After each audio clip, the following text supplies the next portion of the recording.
أعوذ بالله من الشيطان الرجيم بسم الله الرحمن الرحيم.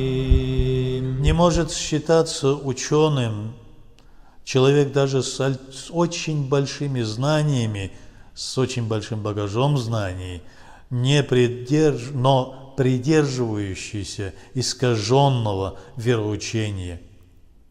Только правильное вероучение, полученное приверженцами сунны, в наследстве от пророка Мухаммада, саллаллаху и первых трех предыдущих поколений, сахабов, табиинов, атбаут табиинов, определяет ценность каких-либо знаний.